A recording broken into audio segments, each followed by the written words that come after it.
రాష్ట్ర అప్పులు 12,50,000 కోట్లు. భాజపా రాష్ట్ర అధ్యక్షురాలు పురంధేశ్వరి గారు ఈ రోజు మళ్ళీ మీరు చెప్పడం లేదే అప్పులు ఎంతైనాయని.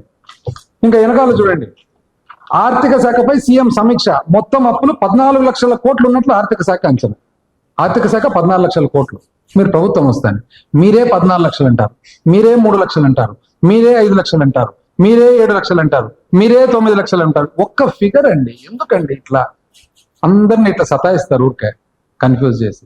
ఒక్కటి ఏదైనా ఒక్కదానికి డిసైడ్ కాండి. ఇంకా మీరే అసెంబ్లీలో 7 లక్షల కోట్లు అంటారు, మళ్ళీ అసెంబ్లీ వాకిలు దాటి బయటకు వస్తానే 10 లక్షలు అంటారు.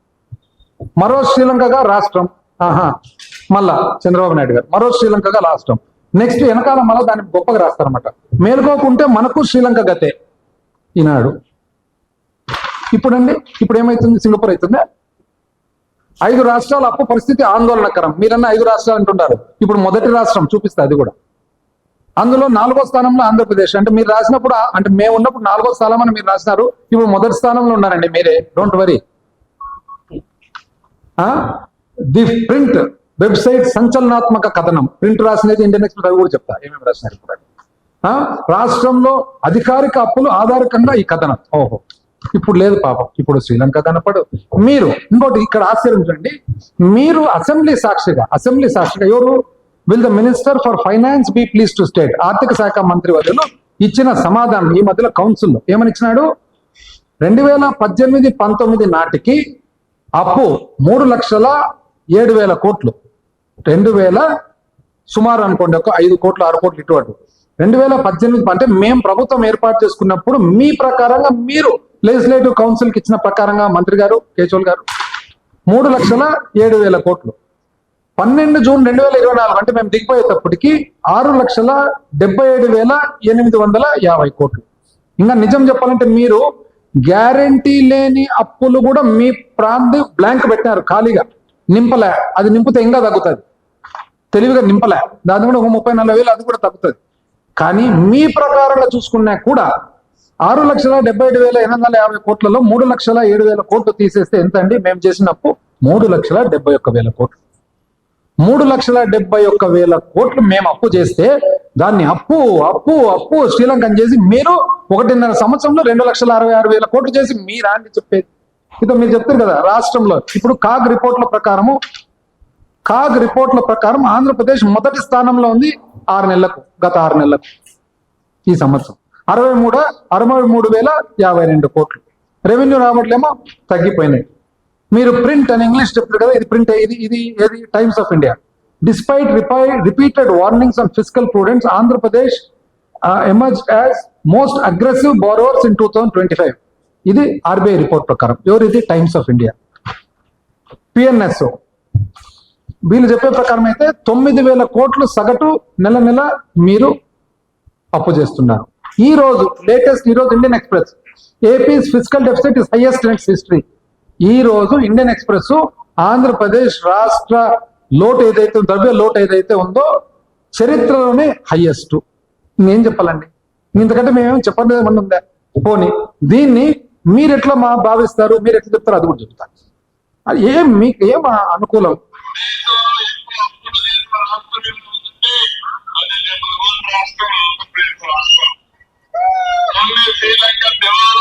చూసారు కదా మీరందరూ, మన ప్రభుత్వం కూడా ఉంది. అయితే శ్రీలంక ప్రజల కంటే మీరు ఇంకా టాలరెన్స్ ఎక్కువగా ఉంది, భరించే శక్తి ఎక్కువ ఉంది ఇక్కడ.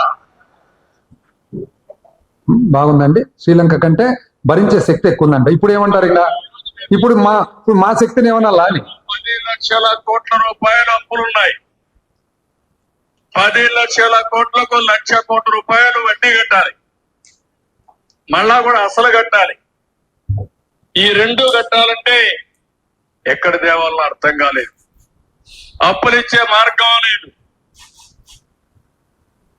ఇప్పుడు ఎంత కన్వీనియంట్ గా, అసలు నాకు తెలిసి చరిత్రలో ఎక్కడ కూడా ఎవ్వరు, అసలు నాకు తెలిసి ఏ ఫిలిం స్టార్స్, బ్రహ్మాండమైన యాక్టర్స్ కూడా పనికే రారండి. అసలు ఎంత కన్విక్షన్ చూడండి.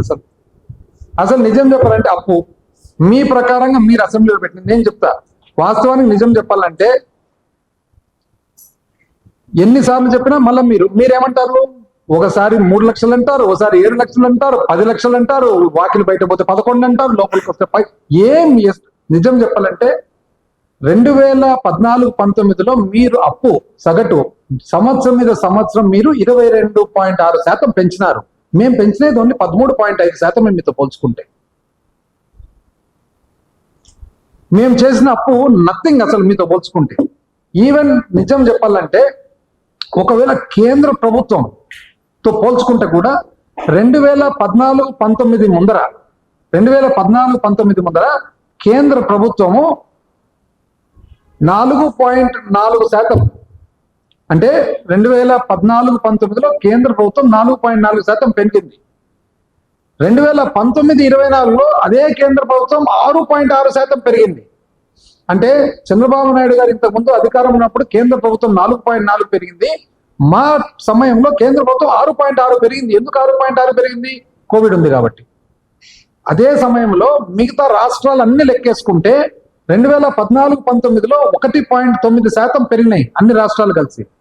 కానీ 2019-24లో 2.4% పెరిగినాయి. ఎందుకు అన్ని రాష్ట్రాలు 2.4% పెరిగినాయి? కోవిడ్ వలన. కానీ అదే సమయం చూస్తే 2014-19 మీరు పరిపాలన చేసినప్పుడు 7.2% పెరిగితే మా సమయంలో కోవిడ్ ఉండి కూడా 5.7% మాత్రమే మేము పెంచినది. అంటే కేంద్ర ప్రభుత్వము మీ సమయంలో తక్కువ పెరిగింది, మా సమయంలో ఎక్కువ పెరిగింది. అన్ని రాష్ట్రాలు కలిపితే మీ సమయంలో తక్కువ పెరిగింది, మా సమయంలో ఎక్కువ పెరిగింది. కానీ మన రాష్ట్రం చూస్తే మీ సమయంలో ఎక్కువ పెరిగింది, మా సమయంలో తక్కువ పెరిగింది. అప్పు చేయలేదంట. ఇవన్నీ ఏంటివండి? ఏప్రిల్ 3, 2025 5,750 కోట్లు, మే 6, 2025 6,822 కోట్లు, జూన్ 3, 2025 7,000 కోట్లు, జూన్ 10, 2025 17,000 కోట్లు, జూలై 15, 2025 3,600 కోట్లు, ఆగస్టు 5, 2025 5,000 కోట్లు, సెప్టెంబర్ 2, 2025 5,000 కోట్లు, సెప్టెంబర్ 30, 2025 2,000 కోట్లు, అక్టోబర్ 7, 2025 1,900 కోట్లు, నవంబర్ 4 మరి 2025 3,000 కోట్లు, మొన్న డిసెంబర్ 2 3,000 కోట్లు. ఇవన్నీ ఏమంటారండి? ఇప్పుడు లేదండి శ్రీలంక, ఇప్పుడు లేదా దిగులు, ఇప్పుడు లేదా ఆవేదన. అసలు మీరు చేసిన అప్పులు చూస్తే 2,66,000 కోట్లు అండి. ఎట్లా చెప్తా?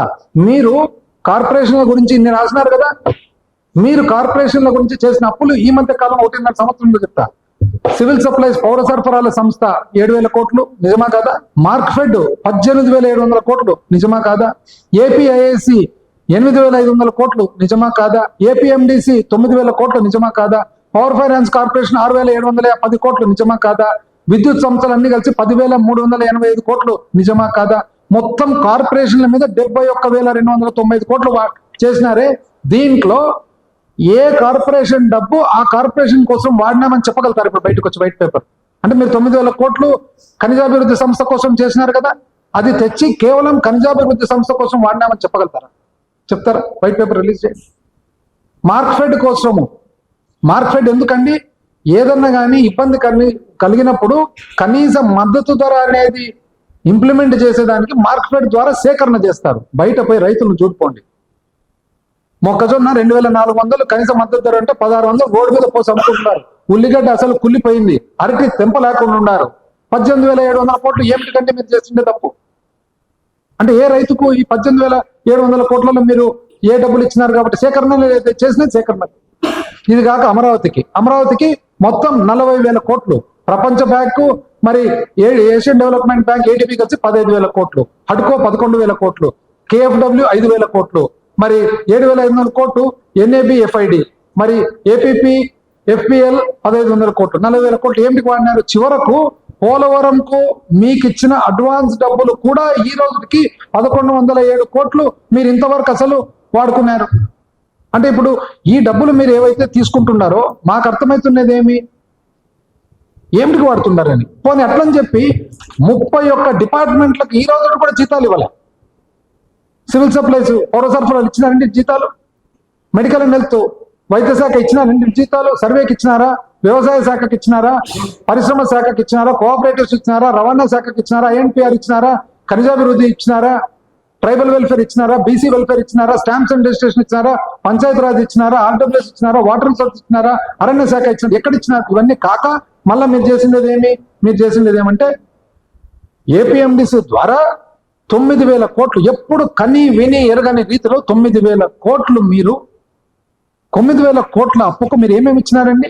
ఏమేమి ఇచ్చారంటే 1,91,000 ఖనిజ సంపద ఇచ్చినారు. 1,91,000 ఖనిజ సంపద, 400 చిల్లర మైనింగ్ లీజులు తాకట్టు పెట్టినారు. ఎప్పుడు చరిత్ర, భారతదేశ చరిత్ర నాకు తెలిసి ఎప్పుడు లేదు. ఏం చేసిన డైరెక్ట్ డెబిట్ మెకానిజం అంటే మీరంటూ ఈ అప్పు కట్టకుంటే మన ఆర్బీఐలో రాష్ట్ర అకౌంట్ ఏదైతే ఉంటుందో మిమ్మల్ని అడగకుండా మైనస్ అయిపోతుంది. ఇది ఒక మాటలో చెప్పాలంటే సింపుల్ గా, ఎవరన్నా ఒక మోటార్ సైకిల్ అప్పు తీసుకుంటాం, మనం చెక్కులు ముందరనే ఇచ్చేసినట్లు, నువ్వు కట్టినా కట్టకుండా అది వెళ్ళిపోతుంటది అంతే. ఇంకా అది డైరెక్ట్ డెబిట్ మెకానిజం. ఇంతవరకు చరిత్రలో ఏ రాష్ట్రం, మేము లాస్ట్ టైము మరి ఆర్థిక శాఖ మంత్రి కేశవ్ గారు చాలా గట్టిగా మాట్లాడితే మేము చెప్పినాం, అంత గట్టిగా మేము మాట్లాడలేమండి, మాకు అంత గట్టి మాటలు రావు, పొరలాడినాడు, దొల్లినాడు, ఇట్లాంటి భాష మాకు రాదు. ఆర్థిక శాఖ మంత్రులు నాకు తెలిసి ఎవరు కూడా ఆ భాష మాట్లాడలేదు. మీరు కూడా దయచేసి ఒకసారి చూసుకోండి.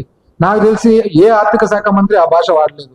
యనమల రామకృష్ణ గారు ఎప్పుడు వాడలేదు, మన రామనారాయణ రెడ్డి గారు ఎప్పుడు వాడలేదు, అంతకుముందు ఆర్థిక శాఖ మంత్రులు రోసయ్య గారు ఎప్పుడు ఆ భాష వాడలేదు, పక్క రాష్ట్రం నుండి పిటిఆర్ గారు వాడలేదు, మరి అదే విధంగా జోసెఫ్ వాడలేదు, అదే విధంగా కెప్టెన్ అభిమన్యు వాడలేదు, ఆ విధంగా సుశీల్ కుమార్ మోడీ వాడలేదు, ఆ విధంగా నిరంజన్ పూజారి వాడలేదు, ఆ విధంగా ఫైనాన్స్ మినిస్టర్ నిర్మలా సీతారామన్ గారు ఎప్పుడు ఆ భాష వాడలేదు, ఆ విధంగా మన్మోహన్ సింగ్ గారు వాడలేదు. మీరు ఎందుకంటే ఈ భాష మాట్లాడుతున్నారు? మాట్లాడితే రంకెలు, అరుపులు. మేము సింపుల్ గా అడిగినాము, ఏమడిగినాము? డైరెక్ట్ డిపాజిట్ మెకానిజం చరిత్రలో ఎప్పుడైనా ఇచ్చినామా? ఇట్లా మీరే డబ్బులు మైనస్ చేసుకునే దానికి ఇచ్చినామంటే అది చెప్పరు. కానీ గట్టిగా అరిసి మాకంత తెలివి ఉందా, తెలివి లేదా? మాకు తెలివి ఉందో తెలివి లేదో అండి. సామాన్య మానవుని చూసుకోవాలని తపన అయితే ఉంది, సామాన్య మానవునికి ఆరోగ్యం చూసుకోవాలని తపన ఉంది, సామాన్య మానవునికి విద్య ఇవ్వాలా, చదివేయాలనే తపన ఉంది, సామాన్య రైతుకు సమయానికి ఆదుకోవాలనే తపన ఉంది, సామాన్య మానవునికి కావాల్సిన మినిమం వసతులు ఇవ్వాలనే తపన ఉంది. మాకు తెలివి, మీ అంత తెలివి లేదు కాబట్టి మొక్కజొన్న రోడ్ల మీద పడింది. ఏం చెప్తున్నారండి? ఇది కాక ఒక్క రోజునండి, నిజం చెప్పాలంటే ఒక్కరోజు మేము ఇచ్చినాం. ఎన్ని ఇచ్చినామండి? ఎన్ని ఇచ్చినట్టు ఇవన్నీ? అమ్మఒడి ఇల్లేదా? విద్యా దీవెన ఇప్పుడు ఉందా? విద్యా దీవెన, వసతి దీవెన, రైతు భరోసా, 0 వడ్డీ, క్రాప్ ఇన్సూరెన్స్, మత్స్యకార భరోసా, ఈ విధంగా చూసుకుంటే కాపు మర్చిపోయినా, కాపునేస్తాం వచ్చిందండి, కాపునేస్తాం. ప్రశ్నించేది ఆయన ఎక్కడ పోయినాడు? కనీసం కాపునేస్తామన్నా, నేతన నేస్తాం, చేదోడు లా నేస్తాం. ఇవన్నీ కాక ఈరోజు ఆరోగ్యశ్రీ బకాయిలు ఎంత ఉన్నాయి? అసలు మేము చెప్పినదండి, ఏప్రిల్ క్యాలెండర్ పెట్టి మేము చేసినాం. ఎప్పుడు అప్పు చేసినాము? ఒక పద్ధతిగా చట్టము చేసి, చట్టము ద్వారా కోసం ఆదుకోవాలని అప్పు చేసినాం, ఒక పద్ధతిగా చేసినాం. మీరు ఇంతవరకు ఒకటన్నా చెప్పగలుగుతారా? ఈ అప్పు దీనికోసం అని చెప్పగలుగుతారా? మేము చేసినాం. ఎట్లా చేసినాము? ఏప్రిల్లో జగనన్న వసతి దీవెన, వైఎస్ఆర్ వడ్డీ లేని రుణాలు, స్వయం సహాయక సంఘాలకు ఇచ్చిన మాట వాస్తవం కాదు? ఏప్రిల్ క్యాలెండర్ ప్రకారం. మేలో జగనన్న విద్యా దీవెన, వైఎస్ఆర్ ఉచిత పంటల బీమా, వైఎస్ఆర్ రైతు భరోసా, వైఎస్ఆర్ మత్స్యకార భరోసా, మరి వేట నిషేధ భృతి, వైఎస్ఆర్ మత్స్యకార భరోసా, డీజిల్ సబ్సిడీ మేలు ఇచ్చిన మాట వాస్తవమా కాదు? క్యాలెండర్ పెట్టి. జూన్లో జగనన్న అమ్మఒడి ఇచ్చిన మాట వాస్తవం కాదు? స్కూల్ బడి ఓపెన్ అయ్యేటప్పుడు. జూలైలో జగనన్న విద్యా కానుక, వైఎస్ఆర్ వాహన మిత్ర, వైఎస్ఆర్ కాపు నేస్తం, జగనన్న తోడు చిరు వ్యాపారాలకు, మిగిలిపోయిన లబ్ధాలకు పథకాలు అమలు చేసినామా లేదా? క్యాలెండర్ పెట్టి జూలైలో. ఆగస్టులో జగనన్న విద్యా దీవెన, వైఎస్ఆర్ నేతన్న నేస్తం, సెప్టెంబర్లో వైఎస్ఆర్ చేయుత, అక్టోబర్లో వైఎస్ఆర్ రైతు భరోసా 2వ విడత ఇచ్చిన మాట వాస్తవమా కాదు? క్యాలెండర్ పెట్టి, టైం పెట్టి. నవంబర్లో జగనన్న విద్యా దీవెన, వైఎస్ఆర్ 0 వడ్డీ రుణాలు రైతులకు, డిసెంబర్లో వైఎస్ఆర్ ఈబీసీ నేస్తం, వైఎస్ఆర్ లా నేస్తం, మిగిలిపోయిన లబ్ధిదారులకు పథకాల వర్తింపు. జనవరిలో వైఎస్ఆర్ రైతు భరోసా, వైఎస్ఆర్ ఆసరా, జగనన్న తోడు చిరు వ్యాపారులకు, వైఎస్ఆర్ పెన్షన్ కానుక, పెన్షన్ పెంపు. ఫిబ్రవరిలో జగనన్న విద్యా దీవెన, జగనన్న చేదోడు టైలర్లకు, నాయ బ్రాహ్మణులకు, రచకులకు. మార్చిలో ఎంఎస్ఎంఈలకు ప్రోత్సాహకాలు విడుదల. ఇవన్నీ ఇచ్చిన మాట వాస్తవమా కాదా అని అడుగుతున్నాను. కానీ ఏం లేదు, సింపుల్ గా మేము చేస్తే తప్పు, మీరు చేస్తే ఒప్పు.